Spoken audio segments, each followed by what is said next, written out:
Hello everyone. Today I'm going to share some research ideas with you. And today's topic, which I chose, is finding research problem and topic selection. This topic is very crucial to me personally because I often get questions from my colleagues, from my students, asking me to give them some idea or some topic on their next research. And I personally believe the idea of selecting a topic before you start a research is the wrong way to pursue a research, whether it is a PhD or it's just a paper which you have to write. Which is why I collected some ideas from some sources of literature to share some of these findings with you. So I'm Muhammad Kiru, and I'm a researcher at USM. So moving forward, so these are some of the topics we're going to cover today. First, we will start by looking at what a problem is. Then we look at how to find a problem. Then how to evaluate the problem. Then formulating the problem. Then how to structure the problem. Then we'll look at choosing topics. Then approaches to choosing topics. Then the criteria for choosing topic. And then lastly, some references. So this is a disclaimer. Actually, this presentation is actually influenced by the book called Scientific Writing by Jennifer Peat. So first of all, what is a research problem? This is one of the most disturbing questions experienced by many researchers. And based on what we have here, basically a research problem is a clear expression about an area of concern. And this area of concern can be something that requires improving a certain condition, or sometimes to eliminate certain difficulties affecting a society or affecting one domain or another. Then troubling questions that exist in scholarly literature, especially research which were done by other researchers, or some kind of existing issues that require some kind of elaboration or that need to be filled, and so on. And then, of course, the issue of gap comes in, where we have to identify certain gaps that need to be filled by researchers through rigorous research investigation. Then finding a research problem. Identifying a research problem is one of the most important thing. I call it the fundamental, the first and most crucial phase of undertaking any kind of research. And the reason is because problems are the root of every research. Without a problem, there is no research. So basically, research problems can be sourced in either of the following ways. First, I divided these ways into two. We can say real life experiences, we can say scholarly domains. So looking at real life, in real life, we can look for issues or problems in our workplaces. You happen to be working in an environment, for example, you are working in an industry where people have to do one or two things every single day, and it takes so much time and energy to do that. Therefore, you can look at that problem and try to come up with a solution. That is a problem because it's making people delay the delivery of their services, or it causes one or two problems. Maybe it has some risk. Therefore, you need to come up with a solution, maybe to develop some software or to develop a machine that can help in increasing the efficiency of the workflow. And then, of course, sometimes we look at day-to-day observations, things that will happen around us. Maybe somebody is undergoing something, or maybe a colleague is struggling with something that needs to be investigated. For example, recently we conducted a research on automatic door systems, which allow us to create some kind of learning ability so that the door should be able to learn and understand when it should open and when it should not open. If this is achieved, then many children will not be trapped or will not be wandering about within one building to another, in trying to access the door. So at least your children will be secured. So this is a real life problem which we observe, and then we try to do something about it. Then, of course, in this time of COVID-19, there are many cases of COVID-19 that needs to be investigated. So these are ongoing obstacles that really need some attention. Therefore, we can consider this as problems. And then we have domain, or we can say scholarly domain problems. These are problems that we read through literature studies, and then of course we try to come up with some idea on how to fill one or two gaps, or to try to come up with some solutions to certain problems that were raised by some researchers. And then of course sometimes we can read through reports, and in these reports probably there are some idea about one or two things that need to be fixed. And of course, sometimes we can look into other people's recommendation for future studies. If you notice, at the end of many theses or dissertations, you realize that people do leave some comments or recommendations on future studies. So we can rely on that to understand whether there is really a problem to study or not. And of course, in trying to do so, we are trying to fill some unfilled gaps which were left open for others to come and do something about it. Then maybe there are some theories that needs to be proven. For example, the theory of evolution. This is a theory that has been criticized in these recent years, that it doesn't make sense, and there are so many flaws in it and so on. So maybe somebody can do some work to prove Darwin's theory to be true or to be untrue. And then, of course, if we look at some of these sources of literature, as scholars of research, as people who do research, it is very, very important to spend time on understanding where we should source our information from. For example, we cannot just use a Google search to find literature to identify problems. So this is why I have this sources for you. We have the Science Direct, which is Elsevier.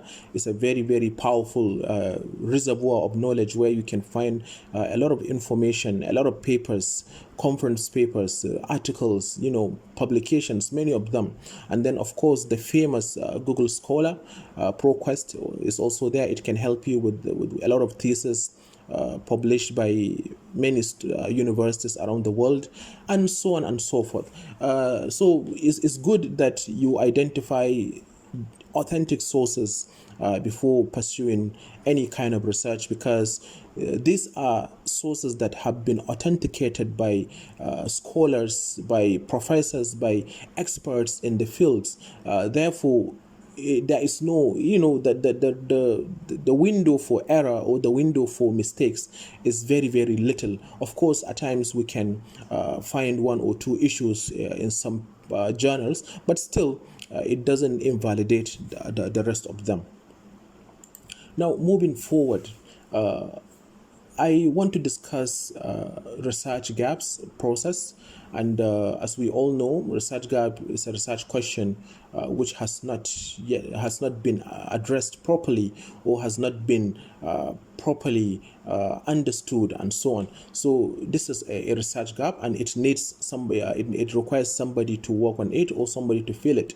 So according to Farouk Raiz, he proposed a model which would help us in identifying research gaps, and this includes identifying citations, papers or works of literature through citation analysis. We should be able to identify gaps through content analysis report, through meta-analysis, systematic reviews, future research and limitations, which we have already discussed. But this perfect model gives you an idea on how to do a very, very comprehensive literature review that can open so many ideas to you and to enable you to see gaps and, let me say, issues that are still pending or waiting for researchers to look into them. Now, let's look at formulating research problems. First, we specify the research objectives, and by so doing, we are trying to define the objectives, we are trying to evaluate the research questions to see whether it is feasible enough or not. And then, of course, we have to review the context of the problem. And the context here means what are the factors that affect the problem? What are the variables that actually affect this problem? Understanding the variables is almost half of half of solving the problem, because variables play a very important role in research problem evaluation. Then, of course, we have to explore the nature of the problem in order for us to establish a good understanding of related variables, how each variable relates to one another, and how each variable can actually affect the other variable. Sometimes having this understanding lessens the difficulty of your work, because some variables are definitely irrelevant compared to others. So therefore, by establishing a good understanding of your variables, this will help you build a very powerful case to defend your research problem.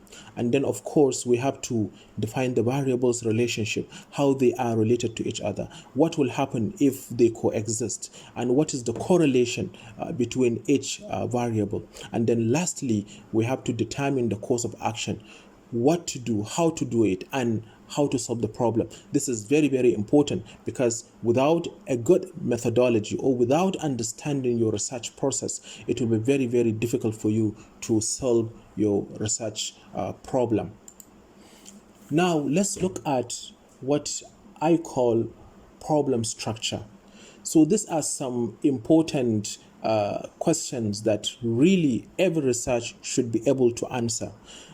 At times, we must not put all of them together in one environment, but at times we just have to observe each and every one of them, starting with the what. So what is a very important question in research that tries to understand the issues surrounding the problem. What exactly is the problem?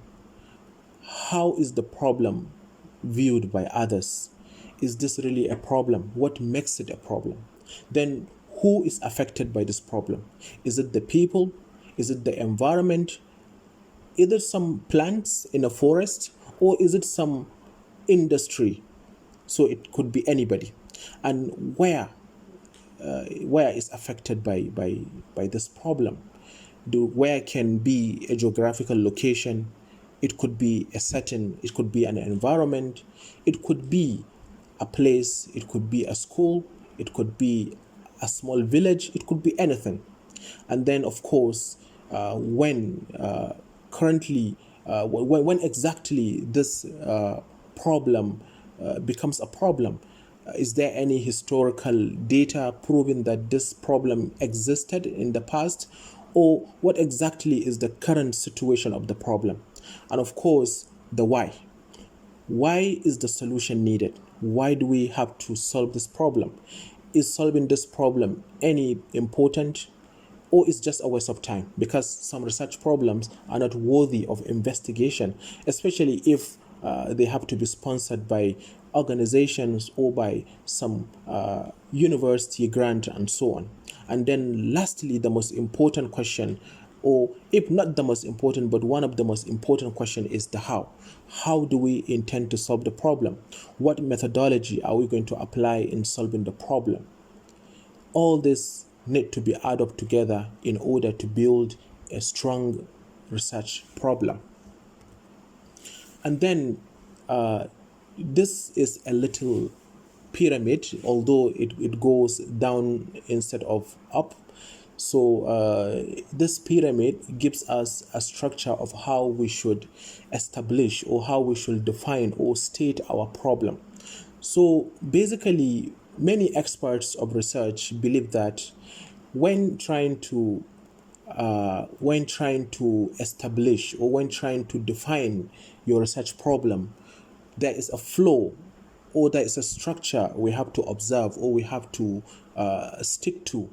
And this is the structure. This is one of the suggestions given by experts. So starting with the problem's background is very, very important, because you have to assume that the person who is reading your research or the person who is reading your paper or your thesis might not have a deep understanding of the field of study you are talking about. Therefore, giving a background of the problem is a very good start. And of course, as you give the background of the problem, you try to narrow down the problem to a more general problem. Now, by general problem, I mean you are trying to give a wider picture of what the problem is about. And then after explaining what the problem is about, then you go and address the problem, the specific issue related to the problem. And I'm going to give you a practical example which my supervisor always gave to us when we were under him. So he said, imagine you have a bicycle, and this bicycle is your main problem, is the major problem we are actually facing. So this bicycle has so many problems, it has so many components, and this background information is about the entire problems of this bicycle. Probably it has wheel problem, maybe the brake is also having issues, maybe there are some problems related to the pedals and so on. But then when we try to target one component of the bicycle, for example, we try to target the wheel, you realize that the more we narrow down to the wheel, the more somebody who is reading the who is reading the paper or the thesis is having better understanding of the problem. Now, when addressing the problem related to the component, in our case, which is the wheel, in that case, we try to explain how the wheel is a problem and how does the problem affect the rest of the components. Now, in trying to address the specific problem, I beg your pardon, I just spot a mistake from spelling. It's just a spelling mistake actually, so it's not a specific program but rather a specific problem. So when we try to target a specific problem, this is to imply that now that we have a whole bicycle which is having a problem, then we narrow it down to the wheel, and now we try to target what exactly is causing the problem on the wheel. Is it rusting, or is it that some component within the wheel is not accessible anymore, or maybe due to the passage of time there are many things that need to be improved in the wheeling structure of this bicycle. Therefore, that is a specific problem. So this is how or this is one of the wisest way of stating a problem, by starting with the major problem, then going down to the main problem, then going down to a specific problem. So this is a very wonderful approach. I've used this approach and I've seen many people using this approach, and it's really amazing. It works very fine. Now, moving forward, let's talk about the most important aspect, which is choosing a topic. Now, your problem has been identified and it is left for you to choose your topic. So here are some things we should consider when choosing a topic. Number one is that for most doctorate studies, students, it is an agonizing decision for them to make. Sometimes you realize that the problem, the topic is being selected again and again and again. Some scholars would even say that issues related to choice of topic sometimes is an endless journey. It ends with the PhD, or it ends with the thesis, or it ends with the writing. You realize that even at the last hour, you are still trying to consider some other options. So there are many uncertainties surrounding choice of topic. And has it already been adequately researched? That is one thing that we should really be at the back of our mind when choosing a topic, because some topics might sound or might look synonymous to other topics that have been explored by other people. Then we should also consider the fact that it is worthy of investigation, whether the topic is worthy of investigation, and then how original does it look, or does it look, unique, and so on. And then, is it manageable in the scope, meaning that if we compare it with the scope of our study, does it capture everything? Because sometimes some topics don't actually capture the entire study. They capture only one portion or one aspect of the study. And then, of course, we have to know if it is important to the field, because sometimes our choice of statements or our choice of words can affect the scope of the study, or can affect somebody who is just trying to grab some papers by reading the title. So your title or your topic is very, very essential. It's very important to portray the field of study or the problem in question. So here are some criteria for choosing a topic. Number one is you have to identify the main issue of the paper, the central concern of the paper. That will be a good start. And then, of course, begin the title of your topic with the subject of your paper, so that it portrays exactly what the research is about, and it must be accurate, unambiguous, specific, and complete. Accurate here means it should not be the first mistake somebody can spot before they begin reading the work you have done. So it has to be accurate and it has to be unambiguous. Don't make it so difficult to understand. Make it very clear in a plain language, so that even a layman who doesn't understand the field can at least have a glimpse of what the researcher is trying to talk about. And then it should not contain abbreviation except necessary. There are some fields of study, especially in the sciences or in engineering, there are some terms that we cannot escape abbreviating them. So try as much as possible to avoid abbreviating your topic, and then make it very attractive to the reader. Let it be catchy, like those headlines that we read on newspapers. Newspapers often use catchy headlines to attract the attention of the reader.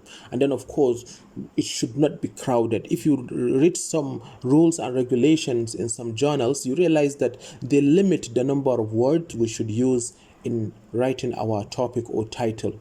And of course, does the title identify precisely what is being studied? This is a very important question you should ask yourself. And then, of course, is the title clear and concise, and at the same time sufficiently descriptive to allow for rapid categorization? This is also important question you should be able to answer. And has the title been stripped of superfluous words and redundancy? These are some words from the textbooks, and you should be able to try as much as possible not to be repetitive in how you put the title. And then, of course, there are some examples given here. Phrases such as a contribution to or towards a theory of are nothing more than padding. So try as much as possible to avoid them. And then lastly, some key nouns should be properly put in order, so that it gives a meaning. Sometimes when you read some thesis, or when you read some title of some research or papers, you realize that it is kind of improper the way it is being put across. It confuses, and then at times it gives over meaning, or it lessens the meaning of the whole statement. So these are some examples, some different ways to write a title. So the first statement says titles that give dependent variables and population. These are some example of this kind of topics. So effect of asthma on linear growth in children. So here, if you read this title, you can see that it is very obvious that both independent and dependent variables are very, very obvious in this study. So it gives you a whole idea of what has been used in this study. Another example is asthma and linear growth in children. This is a perfect topic. Then final heights attainment of asthmatic children. You can see that the variables are very, very clear to anybody who is reading. Then another example is titles that pose a question, although they are discouraged in some contexts, but still they are not bad to be used in some studies. Does asthma reduce linear growth? This is a question, but at the same time, a good topic. And then, of course, titles that give answer to the question. Asthma is negatively associated with growth in height during adolescence. So in this study, definitely somebody has to do a lot of has to discuss a lot of hypotheses in the research to justify such kind of claims. And sometimes you have to be very, very clear, and you have to take a stand before making such bold statements. So this is the end of my presentation today, and thank you so much for listening. And here are some references which are very, very good. You can go through this. They have helped me during my period as a research student, and they still help me because I still have some ways to go. So thank you so much, guys, for listening, and I hope to produce more content in this channel, and I hope that you can subscribe so that you don't miss any of my contents. Thank you so much for stopping by, and have a wonderful day. Bye.